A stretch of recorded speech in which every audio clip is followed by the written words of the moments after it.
Secretary Kennedy, different subject, on a different subject. You and I have talked before, when you've been before this committee, and you and I have talked in person a number of times about Mifepristone. I just want to follow up with you because since the last time you were before the committee and the last time you and I spoke, there's been a major study by the Ethics and Public Policy Center of 865,727 prescribed cases of Mifepristone abortions, chemical abortions, between 2017 and 2023. Have you seen this study? Are you familiar with this? Do you know? Yes, I am.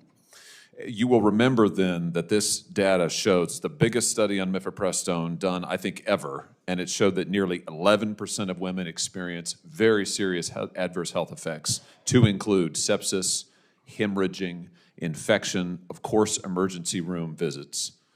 Now, by the way, that's 22 times higher. That rate is 22 times higher than the FDA's current label, which says it's just 0.5, the incidence of serious adverse health events. So my question to you is this. You previously testified to the committee that you would do a top-to-bottom review of Mifepristone. Mifepristone is subject to a REMS currently. You have said you'll do a top-to-bottom review.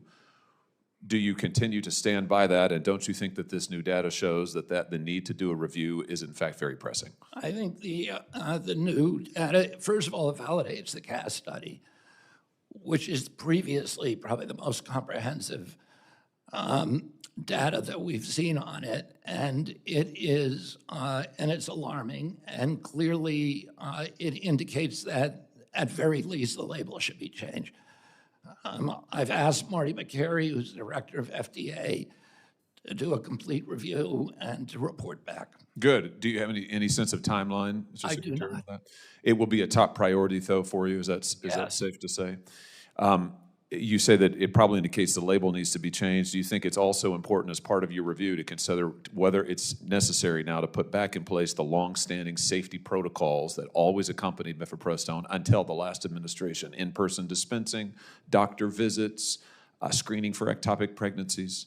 I know that Marty McCary will make a recommendation. I feel that the policy changes will ultimately go through the White House, through President Trump.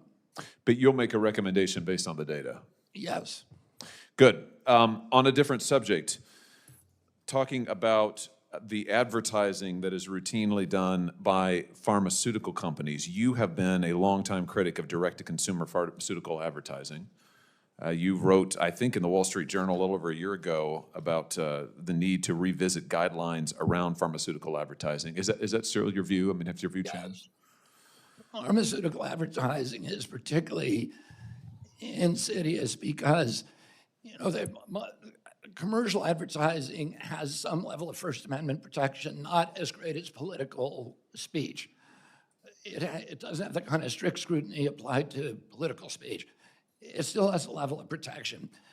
But pharmaceutical advertising is unique because if a company is advertising, for example, Coca-Cola, the consumer has a choice to whether to buy it, and then he's spending his own money on it, so he's got skin in the game.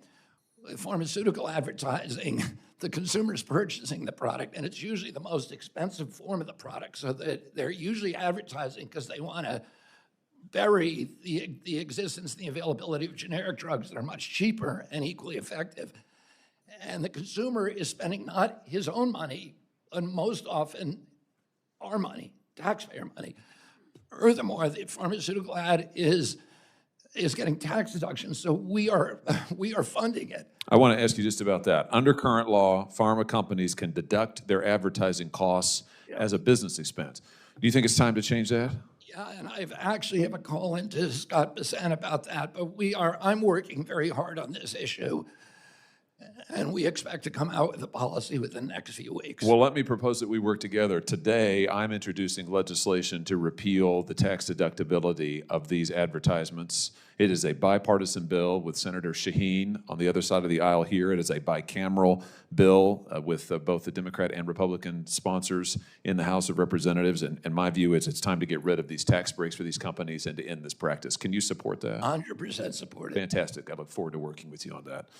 All right. Let the record reflect I'm giving up Senator Hickenlooper 15 seconds. I assume Senator Sanders will also support that.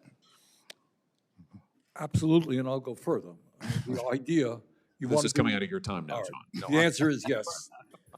All right, Senator Hickenlooper.